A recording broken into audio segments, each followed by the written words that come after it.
কোরআনে বর্ণিত রহস্যময় সিন্দুক তাবুতে সাকিনা কোথায় আছে? ইহুদিরা কেন এই বাক্সটি হন্যে হয়ে খুঁজে বেড়াচ্ছে? এই সিন্দুকটি খুঁজে পাওয়া গেলে পৃথিবীতে কী ঘটনা ঘটবে?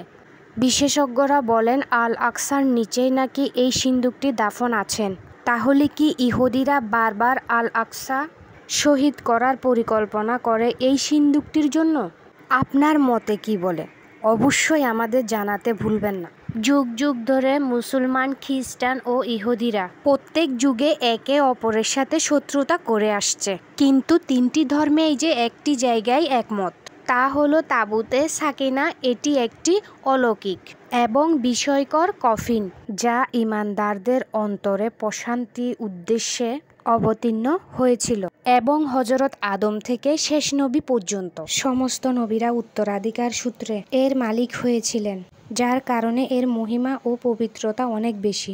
এই বাক্সটিকে তাবুতে সাকিনা এই কারণে বলা হয়েছে, এই কফিনের মাধ্যমে লোকেরা তাদের হৃদয়ে তৃপ্তি ও শান্তি পেয়েছিল। মানুষের হৃদয়ে এই আরামের কারণে এই কফিনের নাম হয় তাবুতে সাকিনা। ইংরেজিতে এটিকে আর্ক অফ দ্য কভনেন্ট বলা হয়। রেওয়ায়াত অনুযায়ী এই বাক্সটি আদম আলাইহিসসালামের কাছে অবতীর্ণ হয়েছিল, যা ছিল সাংসাত কাঠের তৈরি একটি ভারী বাক্স। তিনি এটিকে জান্নাত থেকে নিজের সাথে করে নিয়ে পৃথিবীতে এসেছিলেন এবং হযরত আদম আলাইহিসসালামের মৃত্যুর পর পর্যন্ত এটি তার কাছেই ছিল। হযরত আদম আলাইহিসসালামের মৃত্যু সময় ঘনিয়ে এলে তিনি এই বাক্সটি তার পুত্র ও তার উত্তরসূরি নবী হযরত শীর্ষ আলাইহিসসালামকে দিয়ে দেন। এভাবে এই কফিনটি হযরত শীর্ষ আলাইহিসসালামের হস্তান্তর হতে থাকে, এমনকি হযরত আলাইহিসসালাম পর্যন্ত পৌঁছেছিল। অতঃপর এই কফিনটি বনী ইসরাইলের সম্পত্তি হয়ে যায় এবং হযরত মুসা আলাইহিসসালামের হাতে আসে। হযরত মুসা আলাইহিসসালাম সিনাই মরুভূমিতে বছরের পর বছর ঘুরে বেড়ানোর পর তিনি তার সম্প্রদায়ের জন্য একটি উপাসনার তাঁবু তৈরি করেছিলেন। এই তাঁবুতে একটি ছোট্ট, যেখানে তিনি সাকিনার এই কফিনকে রেখেছিলেন। পরবর্তীতে হযরত দাউদ আলাইহিসসালাম এবং হযরত সুলাইমান আলাইহিসসালাম সেই একই স্থানে একটি বিশাল উপাসনালয় নির্মাণ করেন, যেখানে এই কফিনকে রাখার জন্য একটি ভবন তৈরি করা হয়েছিল, যার নাম দেওয়া হয়েছিল হাইকেল। এই ভবনটি জিনদের সহায়তায় নির্মিত হয়েছিল। এই ভবনের দেওয়ালগুলো নানা ধরনের মূল্যবান পাথর, মাণিক্য, পান্না এবং সোনা ও রূপা দ্বারা তারা নির্মিত করেছিল।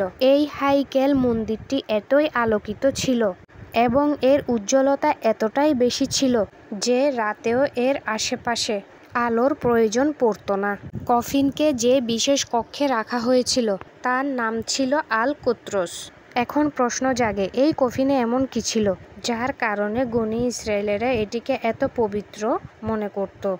আসলে এই কফিনে মূলত নবীদের দুয়া ও বরকত ছিল, যার মধ্যে ছিল কুরআনের বাণী, তাওরাতের খলকের টুকরো, মান্না, আবু সাওয়া, হযরত ইউসুফ আলাইহিসসালাম জামা, হযরত আলাইহিসসালামের কাপড়, হযরত মুসা আলাইহিসসালামের লাঠি, হযরত সুলাইমান আলাইহিসসালামের আংটি ইত্যাদি রাখা ছিল। এছাড়াও এর মধ্যে অনেক নবীদের মুখের চেক আঁকা ছিল।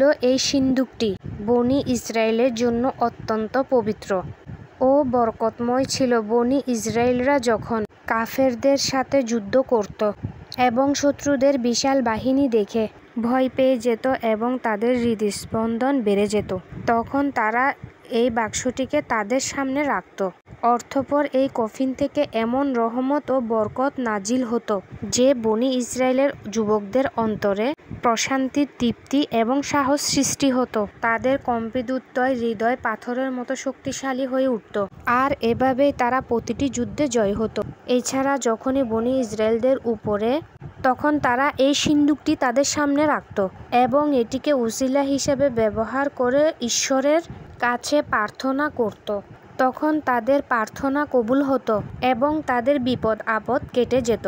এবং যতদিন পর্যন্ত এই সিন্দুকটি বনী ইসরায়েলের লোকদের কাছে ছিল, ততদিন পর্যন্ত তারা অন্য জাতির উপর রাজত্ব করতে পেরেছিল। এক কথায় বলতে গেলে এই কফিন বনি ইসরায়েলদের উত্থান ও আশীর্বাদের কারণ হয়েছিল। কিন্তু বনি ইসরায়েলরা যখন নানা পাপে লিপ্ত হলো এবং এসব লোকদের মধ্যে অবাধ্যতা ও কুফরি দেখা দিল, তখন তাদের পাপের কাজের কারণে তাদের উপর আল্লাহর গজব নেমে আসে এই বনি ইসরায়েলের লোকেদের উপর।